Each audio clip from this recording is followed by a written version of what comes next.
Iglesia Bautista El Tabernáculo de San Miguel presenta. Muy bien, bueno, aprovecho de darle también la bienvenida a Dani, la prima de Cata, que está con nosotros. ¿Ya? Ella es del norte, pero está estudiando en Santiago, en la facultad. ¿Ya? Dejó todo de lado y por estudiar, por aprender la palabra de Dios, lo que por supuesto es admirable. Así que damos gracias a Dios por tenerla en medio nuestro. Bueno, hoy día quiero contarles o compartirles algo que generalmente todo lo que hablamos de la palabra de Dios ya lo sabemos, ¿ya? Pero nuestra memoria siempre es frágil, ¿ya? Y se nos olvida. Entonces es bueno que estemos siempre recordando lo que la palabra de Dios dice. Y generalmente yo siempre trato de comenzar algo que les quisiera compartir con una ilustración, algún escrito que tenga algo de relación. Y en esta oportunidad no encontré nada. No, sí encontré algo, ¿ya? Porque lo que vamos a ver hoy día tiene mucho que ver con la santidad. Y buscaba algo sobre la santidad y encontré esto que decía: la santidad suena como algo que asusta muchas veces, ¿ya? No tiene que ser así, pero para las personas promedio lo es. Asusta la palabra santidad, ¿ya? Y nuestra tendencia de pronto es decir que la santidad es algo para los claustros de un monasterio. Necesita música de órgano, largas oraciones y cantos que suenen religiosos. Difícilmente parece ser apropiada para los que están en el mundo real del siglo XX. Un autor escribió que las imágenes que vienen a su mente cuando piensa en la santidad son flacura, ¿ya? Ojos hundidos y demacrados, barbas, sandalias, ropas largas, nada de chiste, qué triste la vida así, ¿ya? Ropa incómoda, ayunos, horas de oración, desiertos rocosos y desolados, levantarse a las 4 de la mañana, uñas limpias, eso debería ser siempre en todo caso, ¿ya? Vitrales, autohumillación. ¿Este es el cuadro mental que usted tiene de pronto de la santidad? Puede que no, puede que sí, pero de pronto la mayoría lo tiene, ¿ya?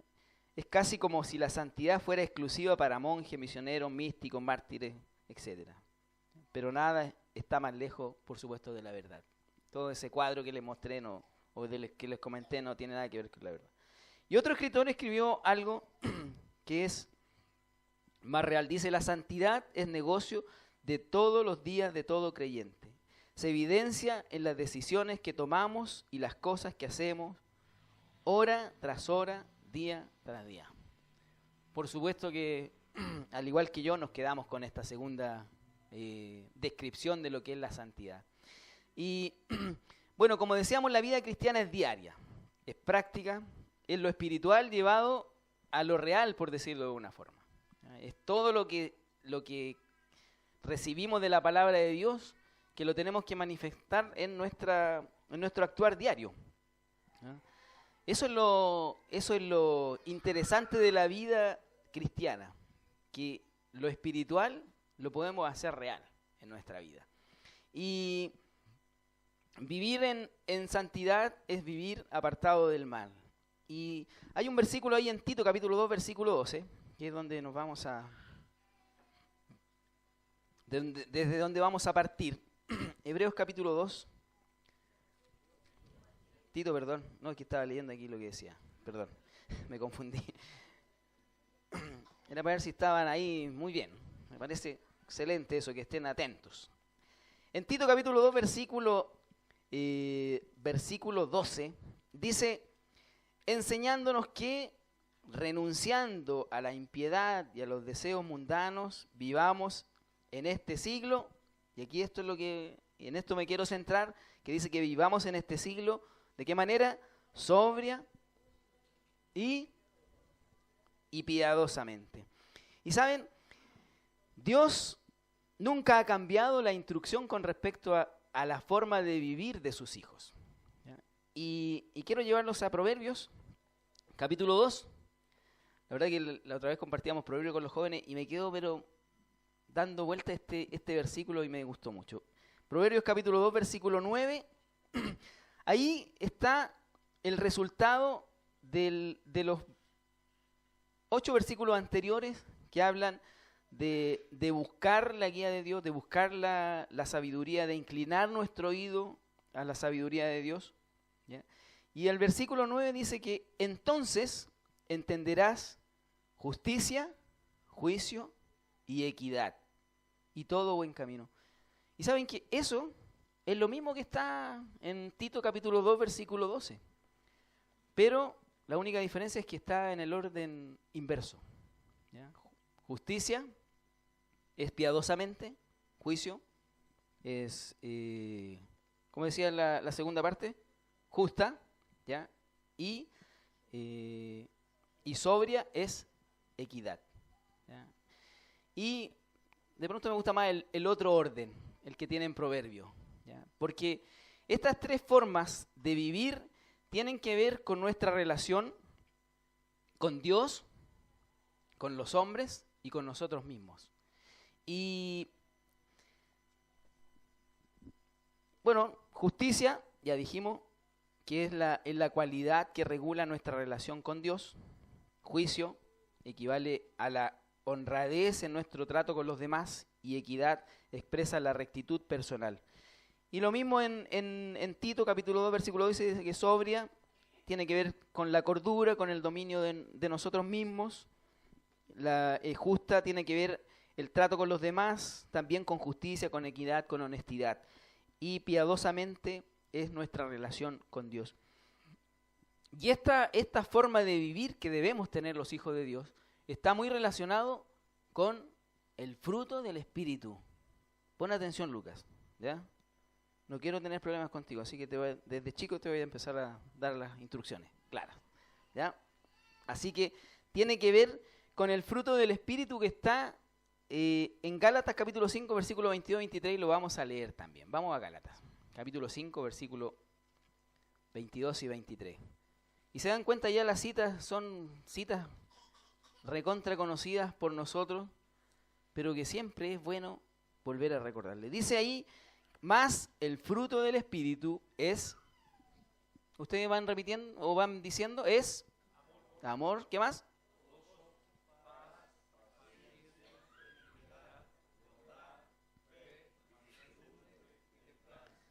Hasta de memoria lo dice.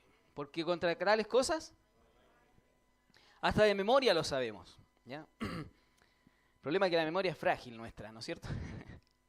Y bueno, a medida que estudiaba en la semana este tema y veía algunas cosas en mi actuar dentro del trajín diario, me acordaba y decía, chuta, qué complicado ahí, hay que mejorar esto o lo otro. Bueno, para los que no saben, yo me voy todos los días, me voy y me vengo en bicicleta, ¿ya? Por la ciclovía, por supuesto, como corresponde, con mis luces reglamentarias, el casco, ¿ya? Toda la indumentaria necesaria y el físico, por supuesto, que me acompaña para poder trasladarme, ¿ya? Las 2 cuadras y una para allá y otra para acá, no. Y bueno, generalmente las esquinas son como problemáticas, ¿ya? Porque yo necesito seguir derecho y los vehículos doblan. Y generalmente los vehículos cuando doblan tienen un respeto único por los ciclistas, es impresionante, ¿ya? Generalmente ellos doblan nomás, no se preocupan mucho. No es todos, pero la mayoría solamente dobla. Y es ahí donde uno ahí va pegándole, no sé, le pega al auto, o le dice, oye, pajarón, o cosas de... Y yo pienso y después que lo digo, y digo, oye, pero ¿por qué? Y hablábamos ayer en la conferencia que nuestras palabras tenían que ser con gracia, ¿ya? Y la gracia es algo que alguien no merece. Y claro, si alguien me hace algo así, no merece mi respeto ni mi consideración. Entonces, ¿qué es lo que me corresponde a mí? Guardar silencio, no tener ninguna actitud. Porque yo después pensaba y decía, ¿y si esa persona llega el domingo y está sentado ahí y me ve predicando ahí, hablando de vivir justa, sobria, justa y piadosamente?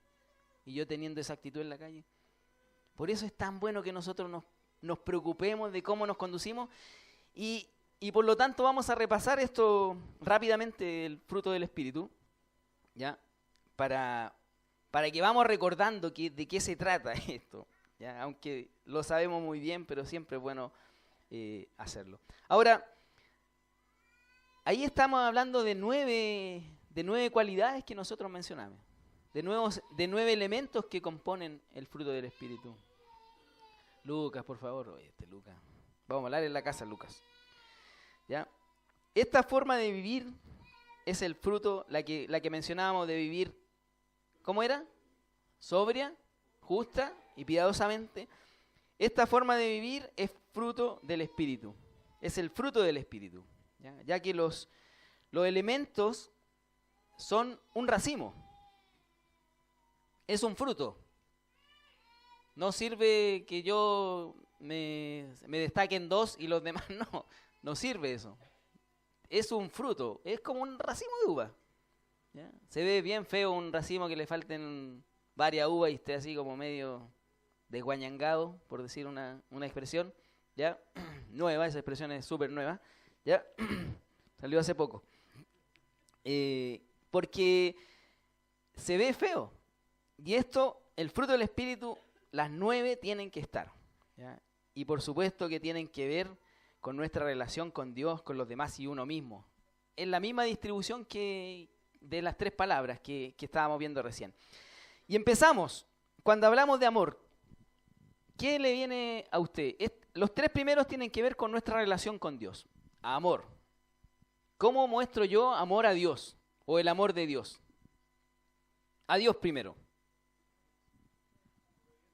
Obediencia, muy bien. Hay un versículo y que lo dice, 1 de Juan capítulo 5 versículo 3.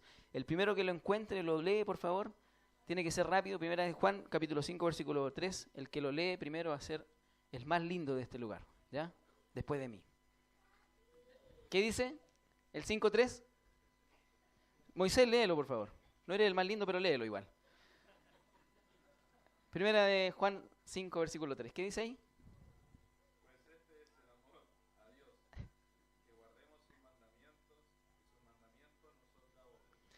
El amor, ¿cómo lo demuestro en forma práctica? Es siendo obedientes a la palabra de Dios.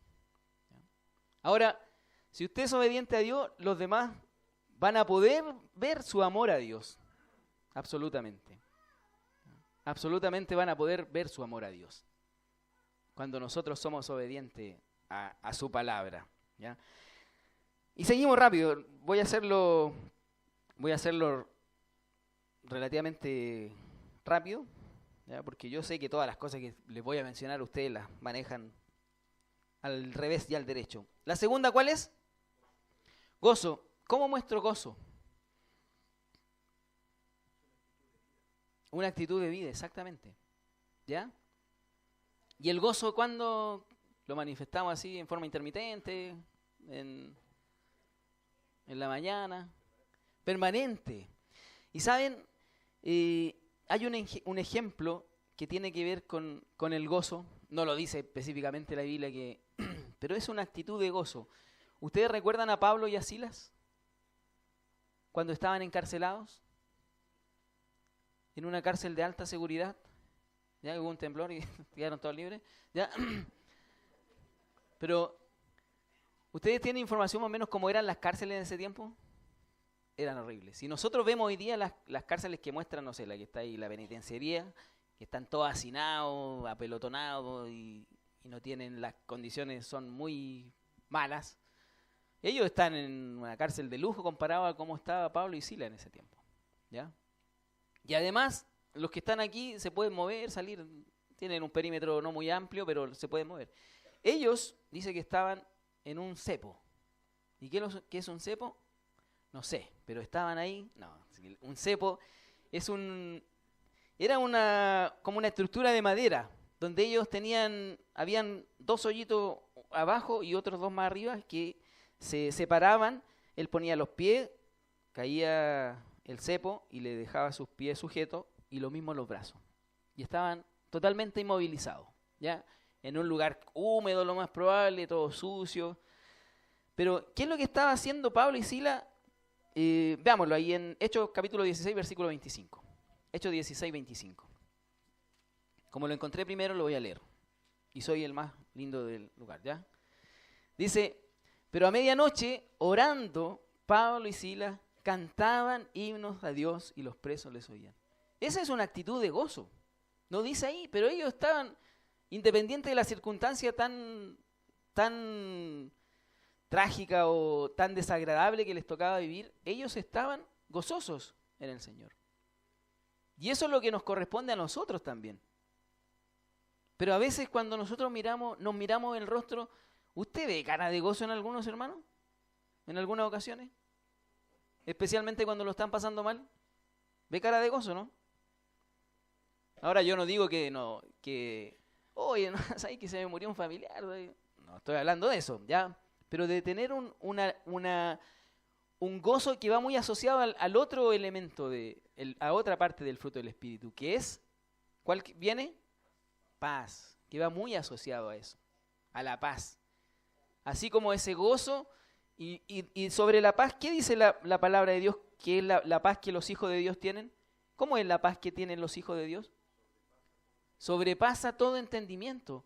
Y ese gozo tiene que ser igual, que debe sobrepasar todo entendimiento. O sea, yo estoy gozoso porque sé que cualquier circunstancia que un hijo de Dios vive no escapa del control de Dios. ¿Y saben que a veces nos cuesta tanto entender eso? Que nada de lo que nos sucede escapa del control de Dios. Incluso que si a usted se le queme la casa, le roben el auto, lo asalten, ¿no escapa de la mano de Dios? A lo mejor en el momento es difícil entenderlo. Porque a mí, mucha qué lástima, hoy perdí esto otro. Pero se nos olvida muchas veces que eso no escapa a la mano de Dios.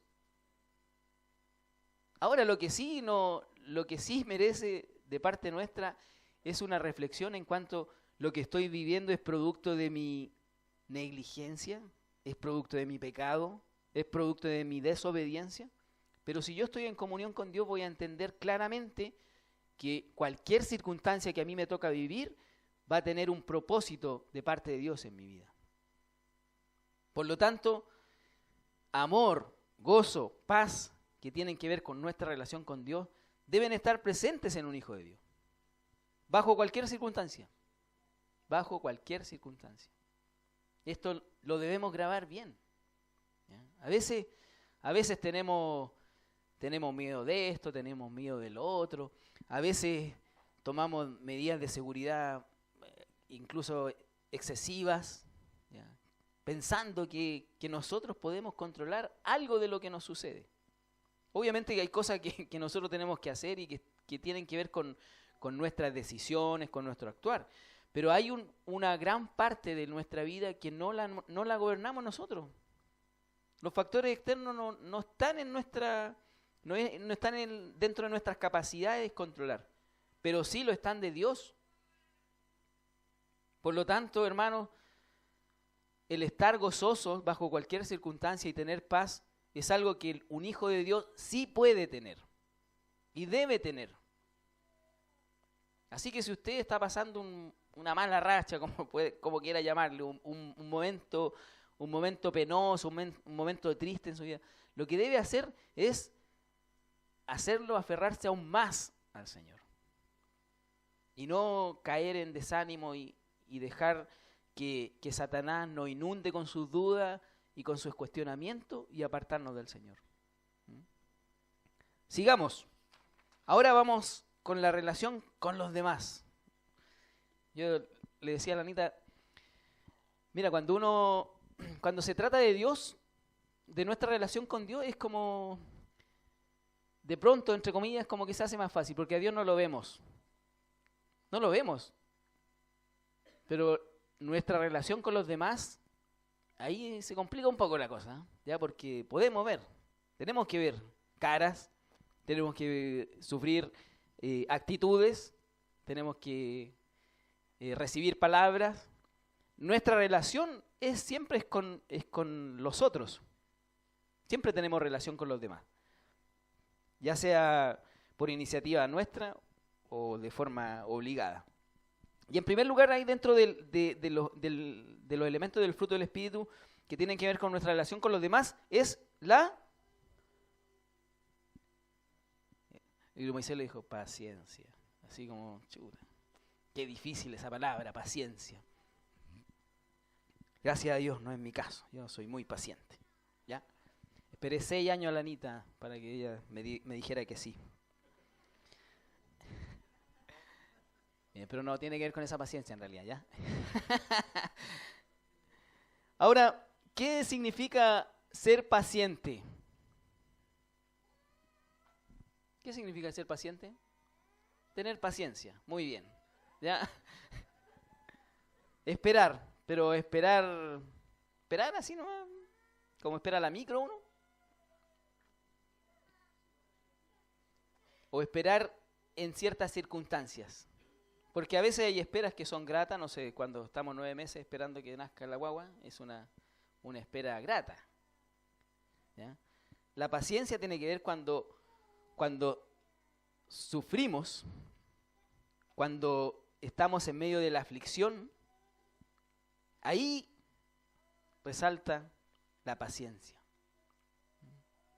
Cuando alguien y como se trata de nuestra relación con los demás, es cuando alguien, no sé, pues, nos molesta, cuando alguien nos agrede. Nos molesta y me mira, Oscar, yo a ti nunca te he dicho nada. Y por el corte de pelo no te voy a decir nada tampoco hoy día. ¿Ya? ¿Ya? Ahí hay que tener paciencia. En el momento de aflicción se ve nuestra paciencia. ¿Ya? Y a veces me dicen, mi suegra repite mucho cuando uno dice que no debiera decir, Señor, dame paciencia. Porque ¿qué es lo que produce paciencia? La prueba, ¿no es cierto? Entonces, oye, no estoy pidiendo prueba, mejor, quédate así, ¿no? ¿Ya? Y saben, la paciencia, hay alguien que es paciente por sobre todas las cosas, que es Dios. ¿Ya? El Salmo 103, versículo 8, habla de eso. ¿Qué dice el Salmo 103, versículo 8?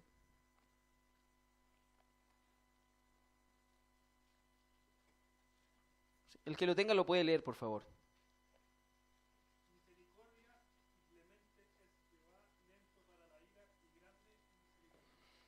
Ese lento para la ira tiene que ver con la paciencia de Dios. ¿Ya? Él es lento para la ira. Porque ustedes creen que si Dios actuara de acuerdo a su justicia, hoy día el mundo, ¿cómo debiera estar hoy día? Destruido absolutamente. ¿Ya?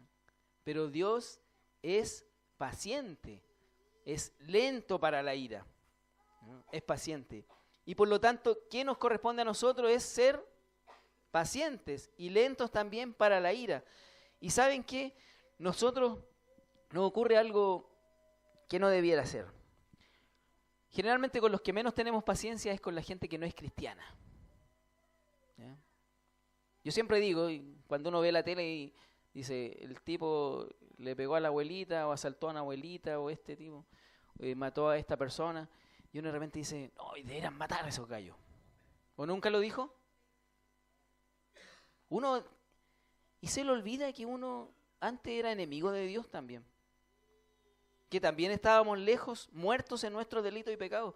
Y a veces nos creemos mejores que otras personas, diciendo que la salvación es por pura gracia y no de nosotros, porque es un don de Dios.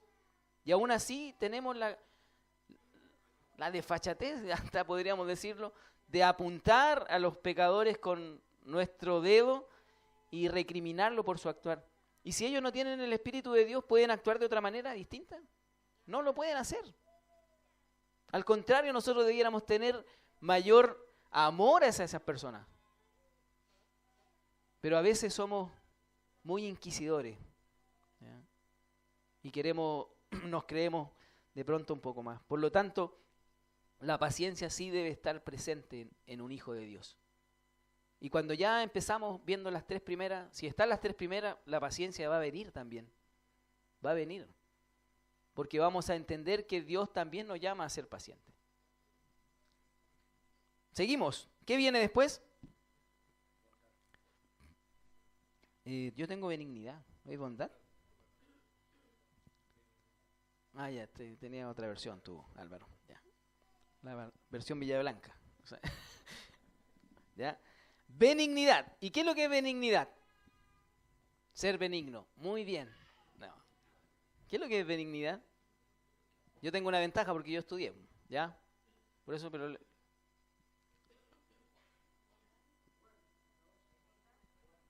¿Ya? Porque después viene bondad.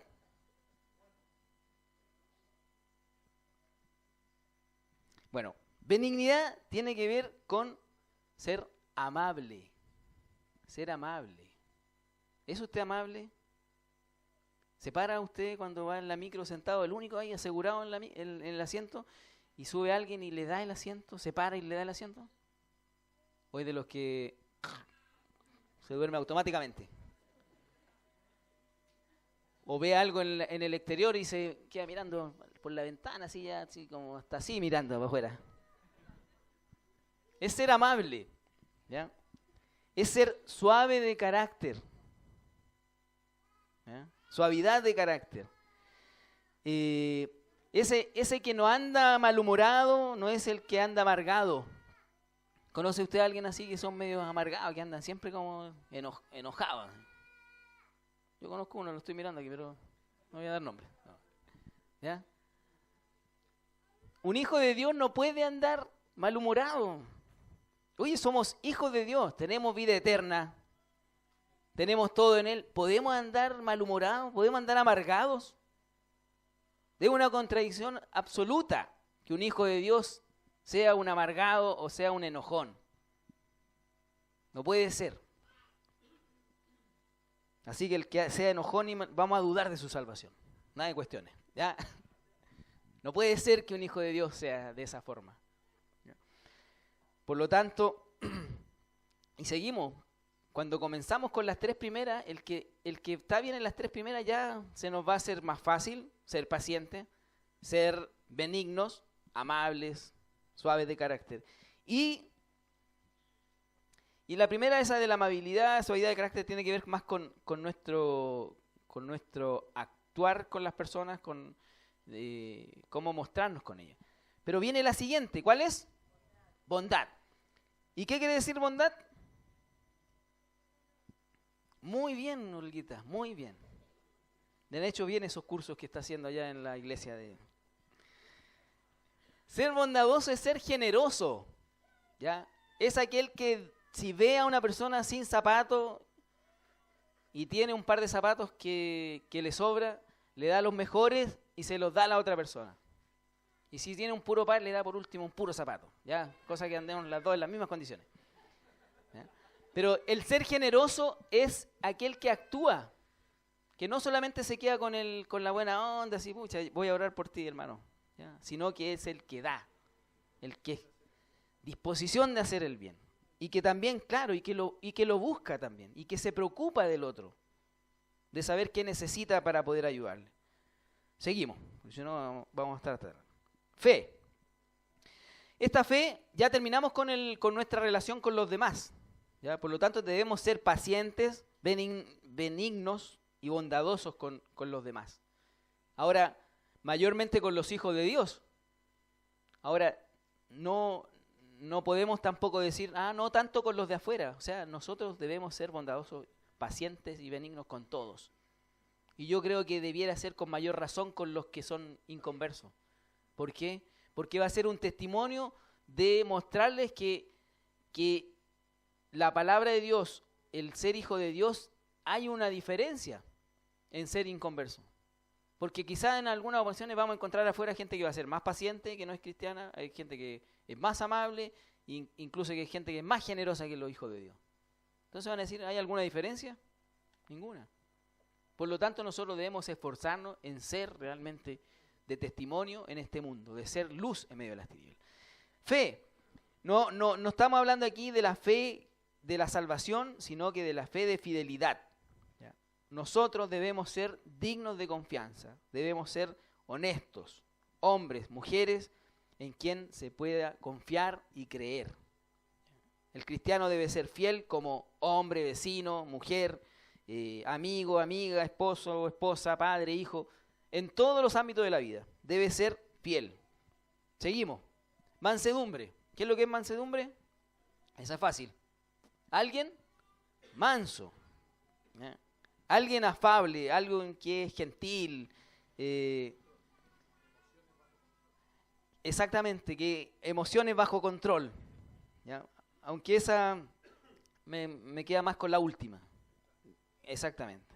No, de nuevo tiene la... ¿Estás viendo tu versión? ¿Ya? Tiene que ver... Ahora, obviamente que eso no implica debilidad. ¿Ya? Podemos encontrar a una persona mansa y enojado. Eso se puede dar. Pero va a seguir siendo manso. ¿Ya? Porque va a tener una actitud de afabilidad de todas maneras bajo esa circunstancia. ¿Ya? Ahora, los mansos son aquellos que no se resisten, o no se resienten, más bien dicho, ante la adversidad. ¿Por qué? Porque ellos van a entender siempre que cualquier cosa que les pase va a corresponder al propósito de Dios. Y algo que nos cuesta ser manso. Porque siempre cuestionamos cuando nos pasa algo. ¿Por qué a mí? Hoy si soy tan bueno, ¿por qué a mí? ¿No le ha pasado? ¿Nunca he dicho eso? Yo que no le hago mal a nadie. Y me pasa a mí. Pero el que es manso va a entender que cualquier cosa que le suceda va a ser el propósito de Dios en su vida. Y va a buscar eso. Va a saber qué quiere Dios de mí que permite que hoy esté viviendo esto. ¿Ya? Es aquel que es capaz de soportar a los unos y a los otros. Uy, eso suena difícil. ¿Ya? Soportar a un Marco Ravelo, no sé, a un Víctor Gallardo. Son cosas... Ahí se muestra un verdadero manso, ¿ya? O a un Rodrigo Peña, no, a ese ya se necesita un doctorado, ¿ya? Ahí ya estamos hablando de otras palabras mayores. La Anita es una mártir, ¿ya? Y finalmente tenemos templanza. Y la templanza tiene que ver con lo que nos decía Álvaro recién, ¿ya? El que controla sus emociones. Se controla. Dominio propio, exactamente. ¿Ya? Se controla en pensamiento, porque no solamente en actuar, sino que también en pensamiento, en las situaciones cuando está enojado, ¿ya? Y principalmente cuando el que se controla en hablar, ¿ya? Algo que a algunos de nosotros nos cuesta mucho, ¿ya? Porque hablamos bastante y a veces metemos las patas de tanto lo que hablamos. Pero estamos trabajando ahí en la templanza, ¿ya? Para no hablar lo innecesario. Y por supuesto que bajo el control del Espíritu Santo, sujeto a la Biblia, realiza ese dominio propio, ¿ya? El Espíritu Santo lo ayuda a controlarse y la Biblia le da sabiduría para hablar lo correcto y lo necesario, lo edificante.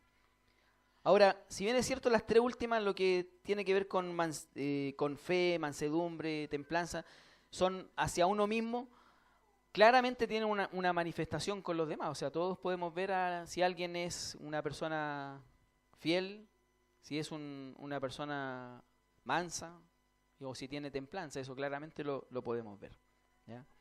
Ahora, cuando ahí el versículo termina y dice que no hay ley, es porque efectivamente no hay nadie que diga que usted sea manso solamente hasta las 7 de la tarde, ¿ya? Y desde las 9 de la mañana. No hay ley que sujete a estas virtudes. No tiene límites. Y esto, obviamente, que es solamente obra del Espíritu Santo. 2 de Corintios capítulo 3, versículo 18. Y ya estamos concluyendo ya. Es una buena noticia. 2 de Corintios capítulo 3, versículo 18. Dice ahí: por tanto, nosotros todos, mirando a cara descubierta como en un espejo la gloria del Señor, somos transformados de gloria en la misma imagen por el Espíritu del Señor. Este vivir sobria, justa y piadosamente es un proceso en la vida del Hijo de Dios y que tiene como objetivo que seamos iguales al Señor Jesucristo. ¿Ya? Ese es nuestro norte. Y para este resultado necesitamos obviamente vivir en comunión con Dios, que nuestra mirada, y eso es muy importante, que nuestra mirada esté puesta en Cristo. Algo que a veces nos cuesta. Y es lo que yo les decía, cuando nosotros no vemos a Dios o no vemos a Cristo en persona, se nos hace más difícil porque a lo único que vemos es a las personas como nosotros mismos. Y nuestra mirada muchas veces se posa en eso, en nosotros mismos. Y de ahí viene la desilusión, ¿ya? Viene todos los sentimientos a veces negativos, del actuar de los hermanos en Cristo. Y eso porque nuestra mirada no está puesta en Cristo, no está puesta en el Señor. Y eso es lo importante. Ahí tiene que estar nuestra mirada, porque eso nos va a permitir que si el hermano me miró feo, no va a importar, yo voy a arreglar la situación con el hermano.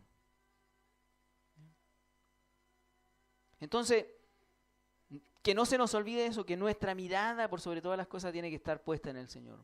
Porque si nos miramos unos a otros, la verdad es que nos vamos a desilusionar todos los días. Ahora, no podemos tampoco exigirle a los demás que sean, si nosotros tampoco estamos haciendo ningún esfuerzo por mostrarnos de forma que, como lo dice la palabra de Dios ahí con respecto a nuestro trato con los demás, a ser paciente, a ser benigno, a ser bondadoso. También se necesita un corazón sumiso y obediente a los mandatos de Dios. Y saben, hablábamos ayer en la conferencia, o sea, nosotros no hablábamos, sino que escuchábamos en la conferencia de ayer sobre que hay cosas que nosotros podemos mostrar externamente, pero que no necesariamente puede ser lo que tenemos en el corazón. A veces podemos mostrarnos pacientes aquí nomás, pero en la casa. O aquí podemos mostrarnos pero un 7 y en la casa, o en el trabajo, o cuando ando en la calle. ¿Ya? Por lo tanto, el desafío también es que el fruto del Espíritu debe ser algo natural en nosotros. Que sea efectivamente de nuestra comunión con Dios. Y que va a ser visible obviamente en nuestra vida. Y saben, ya finalizando, Tito capítulo 2, versículo 13, volvemos ahí, al capítulo siguiente, al versículo siguiente de la que leímos inicialmente.